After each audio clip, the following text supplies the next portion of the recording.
to Guitar Time with Aston. Me and Julio down by the schoolyard. A legendarily great song. As with most songs by Paul Simon, the guitarist who sets out to learn this song is going to get a lot more bang for their buck. You're going to learn techniques that you can use in many, many songs, not just this one. It's always a good bet to tackle a new song by Paul Simon. In this song, we have a rhythm that's set against slow 4 times. So the time is 1, 2, 3, 4. 1, 2, 3, 4. 1, 2, 3, 4. But we're going to play a 16th note strum in this song against the slow 4 time. 1, 2, 3, 4. 1, 2, 3, 4. There's a 16th right there. So as usual, let's start with 1 strum per beat, which in slow 4 in this song would be 1, 2, 3, 4. 1, 2, 3, 4. Notice we're going to be switching chords on every beat in many parts of this song. So your chord switching thing needs to be up to the job. Our chord chart for me and Julio down by the schoolyard is available on Music Notes. If you're having trouble switching the chords, slow down. Count the song slower. Give yourself more time in between those chord changes. The theme of this strum is 16th notes. It's this. 1, 2, 3, 4. 1, 2, 3, 4. Mama pajama.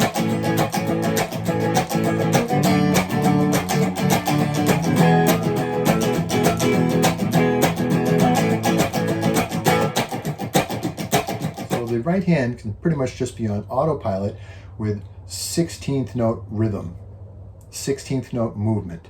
That means totally loose wrist, not a lot of forearm motion, just harnessing the power of the dead weight of the hand and the thoroughly loose wrist. So even the littlest bit of forearm motion causes a rebound effect on the hand of 2 or 3 strums.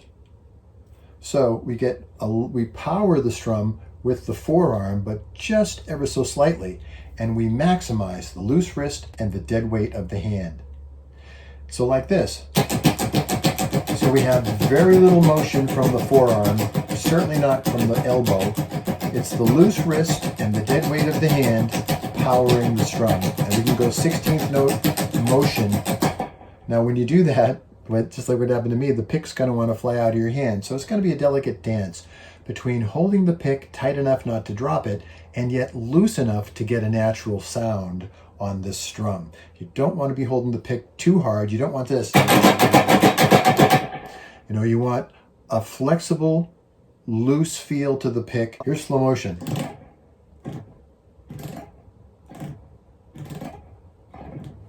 Once you've got the 16th notes coming, and you've got that substrate, then we can carve it into the actual strum that you hear on the record, which is more like da da da da da da da da da. 1, 2, 3, 4. 1, 2, 3, 4. 1, 2, 3, 4. Like that. And then you just drop the chords in where they go.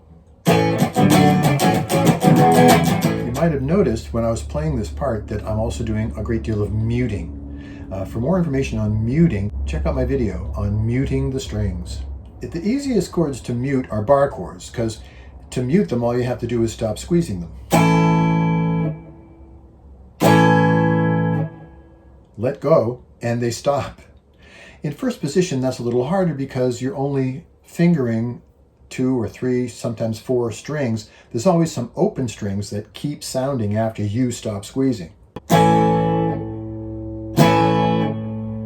What you have to do in first position is utilize 2 strategies. One is the collapsed hand.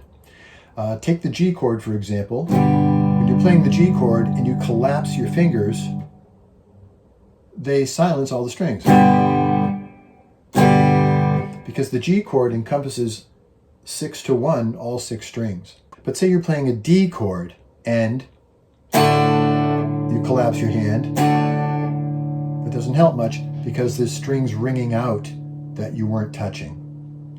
So with some chords we can just collapse our hand, like the G chord, even the C chord, F, E, A lot of chords work with the collapse the hand method. But those that don't, we need to use another finger to mute. So take the D chord, for example. You're not using the pinky right here, so use it to mute. Like when the train's coming and the little gate comes down over the road, use your pinky like that on your D chord.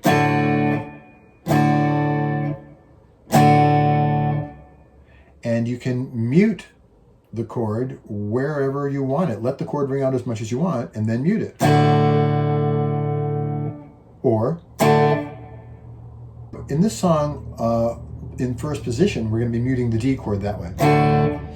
And with the A chord, I'm going to be using one finger A.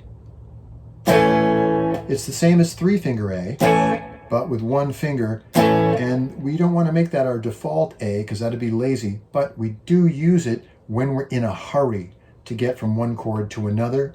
That's a good reason for using one finger A. There are other reasons. Check out my video on one finger chords, but in this song where we're switching chords so fast, one finger A is a bargain. With this rhythm and these mutes, we're going to get this.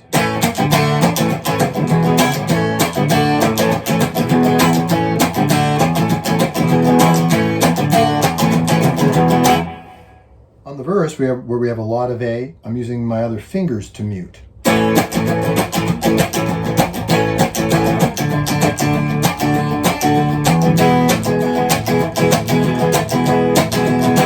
Now on the refrain, we have the part where it goes to E, to A, to E, to A. Was against the law.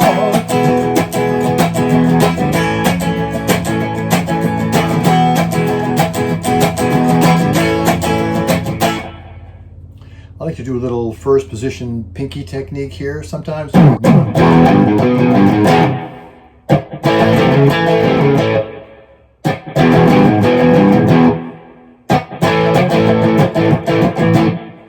On the chorus, we go to D. Goodbye, Rosie.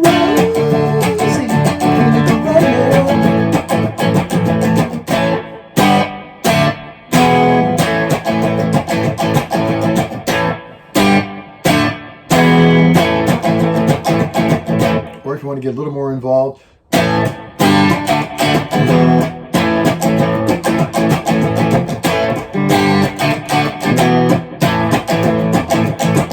this song is a strummer.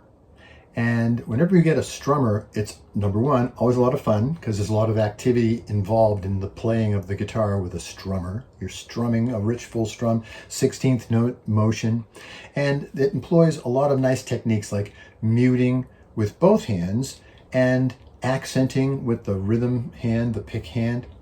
And good crisp chord switching is always handy in a song like this. So there's a lot of things we learn in this song that we can use in many, many other songs as well. So learning a song like this one makes you a better player across the board. It doesn't just add another song to your repertoire. Our chord chart for me and Julio down by the schoolyard is available on Music Notes. I hope you've enjoyed learning about me and Julio down by the schoolyard, and thanks for watching this video.